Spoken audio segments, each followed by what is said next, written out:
আমার বিয়ের তৃতীয় দিনের মধ্যেই আমাদের বাড়ি ঘর একদম ফাঁকা হয়ে গেল। মেহমানরাও যে যার মতন চলে গেল। আমি আমার শ্বশুর বাড়িটা ঘুরে ঘুরে দেখতে লাগলাম। 5টা রুম, বাড়ির সামনে পুকুর, একতলা বাড়ি। আমার যা আমায় বলল, রান্না বান্না করো, খেয়ে দেখি তোমার রান্না কেমন।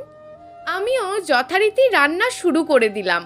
আমার যা সে কিছুই করলো না, উল্টে বসে বসে আমার বাপের বাড়ির খুঁত ধরছে। এটা দেয়নি, ওটা দেয়নি, এটা কম পড়েছে, ওটা কম পড়েছে। আমি চুপচাপ শুনছিলাম। তাছাড়াই বা কি করব বলুন? আমি নতুন বউ, কি বলবো? আমার বয়স 18 আর তার বয়স ছিল 30-এর কাছাকাছি। সারা সকাল রান্না করলাম, দুপুর হলো, আমি ফ্রেশ হলাম। আমাকে কেউ ভাত খেতে ডাকছেও না। রুম থেকে বের হয়ে দেখলাম আমার যা আমার বরকে ভাত বেড়ে দিচ্ছে। আমিও তাকে সাহায্য করলাম। আমার বর আর আমার যা ও তার ছেলে খেতে বসলো। আমাকে বলল তার ছেলেকে খাইয়ে দিতে। আমিও তাই করতে লাগলাম। এরপর আমার বর বলল, রান্না খুব মজা হয়েছে ভাবি। অমনি আমার যা বলতে শুরু করলো, এটা কম হয়েছে, তেল বেশি হয়েছে, আরও অনেক কথা। বলল এভাবে রান্না করলে দুদিনে ফকির হয়ে যেতে হবে। তারপর সে খেয়ে হাত ধুয়ে উঠে গেল আর আমাকে বলল ওগুলো পরিষ্কার করে ভাত খেয়ে নিতে। আমার আর গলা দিয়ে ভাত নামলো না, কান্না চলে আসলো। আমি নিজের রুমে চলে আসলাম। রুমে বর এসছে, এসে আমাকে বলল, কি হয়েছে? অমনি আমার যা এসে বসে রইল। মানে আমাদের নতুন বিয়ে হয়েছে, আমরা একটু সময় কাটাবো তারও সুযোগ নেই। সে আমাকে বলতে লাগলো, এতদিন অনেক সামলেছি, এবার তুমি সামলাও। আমি সামলাতে সামলাতে দুটো বাচ্চার মা হয়েছি।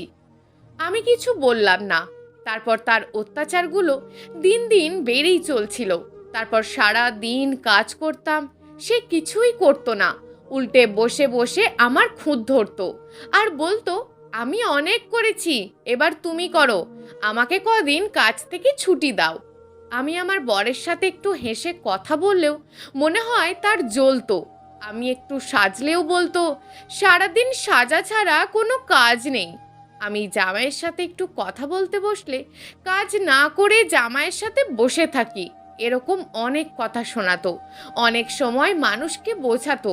আমার এগুলো খুব খারাপ লাগতো। 1 মাস বাদে বাপের বাড়ি যাব। আমি তো মহা খুশি, কয়েকদিন থাকবো, বড় থাকবে আমার সাথে। অমনি আমার যা বলল, আমার সাথে আমার বাপের বাড়ি যাবে, বিকালে নাকি চলে আসবে। সবাই গেলাম। বর থাকবে, যা চলে আসবে একা বাচ্চা নিয়ে। দুপুর হতেই আমার জায়ের নাকি শরীর খারাপ লাগছে, বিকেলের দিকে চলে আসবে। একা কিভাবে যাবে? আমাকে বলল, তুমি থাকো, সেলিম আমায় দিয়ে আসুক, আমার শরীর খারাপ লাগছে, একা কিভাবে যাব? আমিও আর থাকলাম না, চলে আসলাম। শ্বশুর বাড়িতে আসার পর আমার জায়ের শরীর ভালো হয়ে যায়।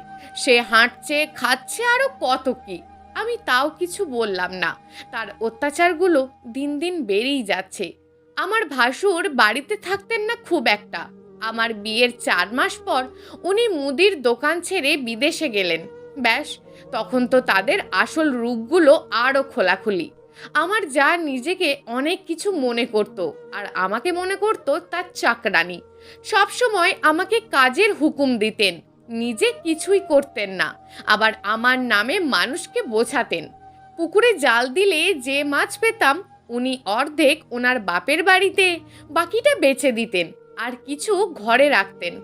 আমার বরের টাকা পয়সা সব কিছুরই হিসাব উনি রাখতেন। আমার বরও কিচ্ছু বলতো না। আমি আর আমার বর একটু বসে কথা বললেও উনি চলে আসতো। আমার বরের সাথে শারীরিক সম্পর্ক করলে উনি আমার বরের সাথে ঝগড়া লেগে যেত। বিয়ের 7 মাস পর আমার পেটে বাচ্চা আসে, তো আমি সেটা বুঝতে পারি। আমার বর অনেক খুশি এটা শুনে। কিন্তু আমার যা খবরটা শুনে তেলে বেগুনে জ্বলে উঠল। আমার তো সেটাই মনে হলো। যখন আমার 2.5 মাস হয় তখন আমার জায়ের মা মধুভাত রান্না করে আনে। আমি সেটা খুব খাই মজা করে। রাতের বেলা শুয়েছি, হঠাৎ আমার পেটে খুব ব্যথা হয়। আমার বরকে ডাকলাম, সে সাথে সাথে আমায় হাসপাতালে নিয়ে গেল আর বলল বাচ্চা আর নেই, মিসক্যারেজ করে গেছে। খুব কষ্ট পেলাম। বাবা মা এসেছিল শরীর অসুস্থ থাকায়। ওদের সাথে বাপের বাড়ি চলে গেলাম 20 দিনের জন্য। এই 20 দিনের বর দুবার গিয়েছিল, তাও সকালে গিয়ে বিকেলে চলে এসছে। আবার শ্বশুর বাড়িতে আসলাম। দিন যাচ্ছে, সময় পার হচ্ছে, আর আমিও আবার বাচ্চার চেষ্টা করতে লাগলাম। আমার বর খুব বাজে ব্যবহার করে আমার সাথে। রুমে আসে না, রাতেও আসে না। রাতে সে আর একটা রুমে ঘুমায়। খুব খারাপ লাগতো। সব সময় আমার জায়ের সাথে হাসি খুশিভাবে কথা বলতো, তারা মজাও করতো। কোথাও গেলে তারা একসাথে যেত, আমাকে নিতও না। বিয়ের 1.5 বছর এভাবেই পার হলো। আর একটা জিনিস বলি, আমার বর আমার সাথে তেমন শারীরিক সম্পর্ক করতো না। আমার বর তো আলাদা রুমে থাকতো, আমি একা থাকতাম। কত রাত যে ঘুমাইনি তার কোনো হিসেব নেই। প্রায় সময় দেখতাম আমার যা গোসল করছে সকালবেলা। আমি কিছু বলতাম না, নিজে থেকেই বলতো আজকে অনেক গরম পড়েছে বেশি। আবার আমার বড়ও করতো। একবার আমার যা কি সমস্যার জন্য তার বাপের বাড়ি যায়, 1 মাস ছিল। আমার ঘরটায় শান্তি ছিল তখন। আমার বরের সাথে খুব ভালো সময় কাটিয়েছি। ওই দিনগুলো ছিল স্বপ্নের মতন। 1 মাস পর সে আবার আসলো, আর আমার বরকে বলতে লাগলো, আমাকে একবারও দেখতে যাওনি, ভালোই সময় কাটিয়েছো মনে হয়। 2 বছর পর আমি আবারও কনসিভ করি। এবারও সেম কাহিনী। 2 মাসের সময় আমার যা ঘরে মধু ভাত রান্না করে, আর ওই রাতেই মিসক্যারেজ। তখন অতটা ব্যাপারটা বুঝিনি। মানসিকভাবে খুব ভেঙে পড়লাম। এত কিছু হচ্ছে আমার সাথে। কখনো আমি আমার পরিবারকে কিচ্ছু বলিনি। আমার বর কিছু আনলে সবসময় আমার জায়ের জন্য আনতো, আমার জন্য আনতো না। আমি কিছুই বলতাম না, চুপচাপ থাকতাম। তারপর আমার ভাসুর দেশে আসে। এরপর আমার যা শুধু ভাসুরকে বলতো, কখন যাবে আবার বিদেশে। আমার ভাসুর আসার পর থেকে আমার বর আমার রুমেই থাকে। এরপর 4 মাস পর আমার ভাসুর চলে যায়। মনে হলো আমার যা যেন হাঁপ ছেড়ে বাঁচলো। আমি আবার কনসিভ করি। কনসিভ হওয়ার সাথে সাথে এবার আমি বাপের বাড়ি চলে যাই। বর তেমন আসতো না, আসলেও তেমন থাকতো না, চলে যেত। বাপের বাড়ি 1 বছর ছিলাম। আমার ছেলে হলো। আমার বর অনেক খুশি। আমার ননদও আসলো। আমার ননদ আসে না। আমার 6 বছর বিবাহিত জীবনে আমার ননদ 2 বার এসেছিল। আমার যা এলো না, তার নাকি অসুখ। আমার ছেলে 3 মাস যখন বয়স, আমি শ্বশুর বাড়ি গেলাম, বর নিতে এসেছিল। আমার যা কেমন যেন করতো ছেলেকে, কোলে নিত না, কাঁদলেও দেখতো না। আমার ছেলের যখন 6 মাস বয়স, আমি আমার ছেলেকে খিচুড়ি রান্না করে খাওয়াতাম। তো একদিন খিচুড়ি রান্না করে পাশের বাড়িতে গেছিলাম। রাতে খিচুড়ি খাওয়ালাম, আমার ছেলে ঘুমালো। শেষ রাতের দিকে আমার ছেলে রক্ত বমি হতে লাগলো। হাসপাতালে নিতে নিতেই মারা যায়। এই কষ্ট আমি প্রকাশ করতে পারবো না। আমার ছেলে মারা যাওয়ার পর আমি হাসপাতালে বসে ছটপট করতে লাগলাম। আমার কান্না দেখে কাঁদেনি এমন ওখানে কেউ ছিল না। পুরো উন্মাদের মতন হয়ে গেছিলাম। তারপর আমার ছেলের শেষ কার্য সম্পন্ন হলো। আমার যা আমাকে উল্টে অনেক কথা শোনালো। বলল ছেলেকে নাকি আমি মারছি, সব দোষ আমার ঘাড়ে দিল। বলল ছেলেকে কি খাইয়েছে কে জানে, ছেলে মানুষ করতে পারে না, বাচ্চা নিতে কে বলে। মানে ঘুরে ফিরে সব দোষ আমার। আর আমিও নিজে মাথা ঠুকতে লাগলাম আর বিলাপ করে কান্না করতে লাগলাম যে ছেলেকে আমিই মারছি। আমার বর পাশে না থাকলেও সান্ত্বনা দিয়েছে। তারপর আমি বাবার বাড়ি চলে আসি। আমার বাবা নিতে আসে। শোক কাটিয়ে উঠলাম 6 মাস পর। এই 6 মাস বাপের বাড়িতে ছিলাম। 6 মাস পর 7 মাসের সময় আমি শ্বশুর বাড়ি যাই সুস্থ হয়ে। শ্বশুর বাড়িতে গিয়ে যা সব সময় বলতো, বাচ্চা কাচ্চা হবে না, বিয়ে হয়েছে, আজকে 7 বছর হয়েছে, তুমি বিয়ে করো আর একটা। আরও অনেক কটু কথা বলতো। কিছুদিন পর আমি খেয়াল করছিলাম ভাবি বমি করছে, ভাবির নাকি মাথাও ঘোরে। উনি বলল বয়স হয়েছে, তাই হয়তো কিছুদিন উনি বাপের বাড়ি চলে যান। আর আসে 2 মাস পর। এই 2 মাস আমি আমার জীবনের সবচেয়ে সুন্দর সময় কাটিয়েছি বরের সাথে। আমার বর আমার সাথে ভালো ব্যবহার করত, আমার মাথা আঁচড়ে দিত, এমনকি আমার জামা কাপড়ও ধুয়ে দিত। দোকান থেকে আসার সময় এটা সেটা আনতো, আর তাড়াতাড়ি বাড়ি আসতো, আর আমাকে উপহার দিত। আমিও তার উপহার পেয়ে খুব খুশি হতাম। এই 2টা মাস কখনো মন খারাপ করিনি, এমনকি কাঁদিও নি। 2 মাস বাদে আবারও আসলো। আসার পর সেই তুলকালাম বাঁধালো আমার বরের সাথে। যা তা অবস্থা এক, কিন্তু কিসের জন্য তুলকালাম বাঁধলো বুঝতে পারলাম না। আর আমার বরের সাথে ভালো সম্পর্ক দেখে সে তেলে বেগুনে জ্বলে উঠল। আমি রান্না করলে সে লবণ ঢেলে দিত, এমনকি আমার বরের ওপর রাগ করে সে বাচ্চাদের মারতো। আমার বড় আমাকে অনেক মারধর শুরু করলো, খুব বাজে ভাষায় আমাকে গালাগালি দেয়, কারণে অকারণে মারে। আমি এই ঘরের বিষ একদম, এরকম অবস্থা। তারপর সময় গড়াতে লাগলো।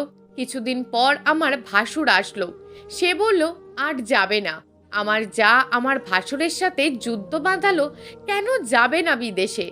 এরপর তার বর আসার পর থেকে আমার বরের সাথে কম কথা বলতো। তারপর দেখতাম সে আমার বরের সামনে অদ্ভুত পোশাক পরে ঘুরে বেড়াতো। আমি আর চুপ থাকলাম না, ধীরে ধীরে প্রতিবাদ করা শুরু করলাম। আর এটাই আমার জন্য কাল হয়ে দাঁড়ালো। একদিন আমার বরের সাথে আমার ঝগড়া হয়, তো বর অন্য রুমে গিয়ে ঘুমায়। তো রাতের বেলা আমি কিসের জন্য উঠে গিয়ে দেখি আমার যা আর আমার বর খুব ঘনিষ্ঠ অবস্থায়। আমি চিৎকার দিয়ে ওঠার সাথে সাথে আমার বর আমার মুখ ধরে ফেলে, কারণ আমার ভাসুর ঘুমাচ্ছিল। আমার বর আমার মুখ চেপে ধরে আমাকে রুমে নিয়ে আসে।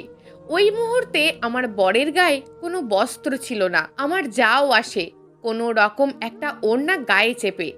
তারপর আমার বর আমার যাকে বলে বটি নিয়ে আসো। উনি বটি নিয়ে আসে। তারপর আমার গলার কাছে ধরে বলে, যদি কখনো কাউকে বলিস বা চিৎকার করিস মেরে ফেলবো। আমি ওই সময়টাতে অনেক অসহায় ছিলাম আর মৃত্যুর ভয়ে চুপ ছিলাম। তারা আমাকে ছাড়ে। ওই সময়টাতে আমি এতই বোকা ছিলাম যে আমি কাউকে বলিনি, শুধু মনে মনে ওপরওয়ালাকে বলতাম। পরের দিন সকালে সব নর্মাল, এমন ভাব যেন কিছুই হয়নি। কয়েকদিন পর জানতে পারলাম আমার যা কনসিভ করছে। আমার ভাসুর তো শুনে খুব খুশি। রাতের বেলা আমার বর আমার যাকে বলছে সে যেন বাচ্চা নষ্ট করে ফেলে। আমার যা বলছে 3টে করলাম, আর কয়টা করব, এটা রেখে দিই, তাছাড়া তোমার ভাইয়ের নামে চালিয়ে দিলাম। এটা নিয়ে আমার বর আর তাদের মধ্যে ঝগড়া হয়। তারা 10 দিন আর কেউ কারোর সাথে মাতেনি। আমার যা ইদানিং আমার সাথে তেমন কোনো ভেজাল করে না। শুরু হলো আমার জায়ের 7 মাস, আর এখন আমার যা শারীরিক সম্পর্ক করতে পারে না। একদিন আমার যা আমাকে বলে, আমি সুস্থ না হওয়া পর্যন্ত তুই ওর সাথে শারীরিক সম্পর্ক করিস। ওই ঘটনার পর থেকে আমার বর আর আমার যা সবকিছু ওপেনলি করতো। আগে আমার থেকে লুকাতো, কিন্তু এখন আর লোকায় না, যা করে সামনাসামনি। আমার বুকটা ফেটে যেত। তারপর আমার জায়ের মরা বাচ্চা হয়। ওই দিন আমার অনেক খুশি লেগেছিল। আমি তাকে বললাম, আপনি ঠিক মতন বাচ্চাও জন্ম দিতে পারেন না? কারণ আমার বাচ্চা মরে যাওয়ার পর আমাকে অনেক কথা বলতো। সে সেই কথাটা সব বরকে বলে দেয়। আমার বর আমাকে অনেক মারে। মার খাওয়ার পর আমি প্রথম বিয়ের 10 বছর পর একা একা বাপের বাড়ি চলে যাই। পরদিন আমার বর আনতে আসে আমায়, যদি কিছু বলে দিই। আমি আসার কিছুক্ষণ পর শ্বশুর বাড়িতে খবর পাই আমার বাবা মারা যায়। গেলাম, 40 দিন মতন ছিলাম। মন অনেক দিন খারাপ ছিল। মাথার ওপর থেকে বাবা নামক ছায়াটা সরে যায়। আসলে যার বাবা নাই সেই বুঝবে বাবা কি জিনিস। এদিকে আমি আবারও কনসিভ করি। এবার কনসিভ করার সাথে সাথে বাপের বাড়ি চলে যাই। কিন্তু পরে শুনলাম আমার যা নাকি বাচ্চাটা নষ্ট করার জন্য আমার বরকে চাপ দিত। এই নিয়ে তাদের অনেক ঝগড়া হয়। তো এভাবেই দিন যাচ্ছে। 7 মাসের সময় আমি কি কাজে শ্বশুর বাড়িতে যাই। একটা রাত ছিলাম। পরের দিন সকালে আমার যা আমার সাথে ঝগড়া করে। তো আমি পুকুর ঘাটে হাত ধোয়ার জন্য গেছিলাম। আমার যার ছেলেটা পুকুরে নামার সময় ঘাটের ওপর পড়ে যায়, আর আমিও তার ধাক্কা খেয়ে পড়ে যাই। সাথে সাথে রক্তপাত শুরু হয়। আমি শুধু ও মাগো বলে চিৎকার করেছিলাম। আমাকে হাসপাতালে নেয়। সিজার করে বাচ্চাটা বের করে, কিন্তু বাচ্চাটা পেটেই মারা যায়। 15 দিন মতন হাসপাতালে ছিলাম। এরপর মনে মনে সিদ্ধান্ত নিলাম আর সংসার করব না, কারণ আমি তিক্ত হয়ে গেছি। একদিন আমার যাকে বলতে শুনি, ওকে ছেড়ে দাও, আমরা বিয়ে করে নিই। তারপর যখন সিদ্ধান্ত নিলাম আর সংসার করব না, বাপের বাড়ি চলে আসলাম একেবারে। আর যাব না। পরিবারের সবাইকে সব কিছু বললাম। মা আমার কাহিনীগুলো শুনে কাঁদতে কাঁদতে শেষ, কারণ এগুলো কিভাবে সহ্য করলাম, আর এত বছর কাউকে কিছু বলিনি কেন। এরপর এগুলো শুনে সবাই থানাতে মামলা করতে বলে, আর থানাতে আমি মামলা করলাম। তার মধ্যে আমার যা কথা ওঠালো, আমি নাকি নগদ 1 লাখ টাকা আর সোনা নিয়ে পালিয়েছি। তো আমাদের গ্রামের মেম্বার চেয়ারম্যান ধরে সালিশি হলো। মাঝখান থেকে তারা আমার নামে এতটা বদনামি উঠাইছে, সব বদনামি নাকি আমার। এর মধ্যে আমিও আমার ভাসুরকে সব বলে দিই। এভাবে কাটলো 1টা বছর। অবশেষে সালিশ বৈঠক শেষে থানা পুলিশ সব শেষে ডিভোর্স হয়ে গেল। আর কোর্টে আমি আমার বরকে বললাম, সৃষ্টিকর্তা কোনো দিনই এগুলো তোর মাফ করবে না। যাই হোক, আমি মাফ করে দিয়েছি। বাপের বাড়িতে ছিলাম, খুব মানসিক যন্ত্রণায় ভুগছিলাম। আর এই সময়টাতে আমার মা আমাকে সাপোর্ট দেয়। তার থেকে পারিবারিকভাবে আবারও বিয়ের চাপ দেয়, কিন্তু কোনো রকমে বিয়ের ইচ্ছে নেই, কারণ ঘৃণা ধরে গেছে সংসারের জীবন আর পুরুষদের ওপর। তারপর শুনলাম আমার ভাসুর মারা যায় স্ট্রোক করে। আর পরিবারের সবসময় বোঝাতো জীবন এভাবে চলে না, বিয়েটা করে নে। কিন্তু রাজি ছিলাম না। কিছুদিন পর একটা বিয়ের সম্বন্ধ আসে। লোকটার বয়স 60-এর মতন, বউ মারা গেছে, 2টো ছেলে আছে। লোকটা বিদেশে থাকে আর ওখানে ব্যবসা আছে। রাজি ছিলাম না বলে ফিরিয়ে দিই। আর চারিদিক থেকে আরও বিয়ের প্রস্তাব আসতো, কিন্তু মন কোথাও সায় দিত না। এরপর একদিন লোকটা আবারও আসে, বিদেশ থেকে আসে, আবারও আমার সম্বন্ধটা নিয়ে আসে। তো লোকটা আমাকে দেখতে আসে, আর ওই লোকটা আমায় বলে, আমি কখনো আমার প্রথম বউকে ভুলতে পারবো না, কিন্তু তোমাকে ভালোবাসাতেও কমতি রাখবো না।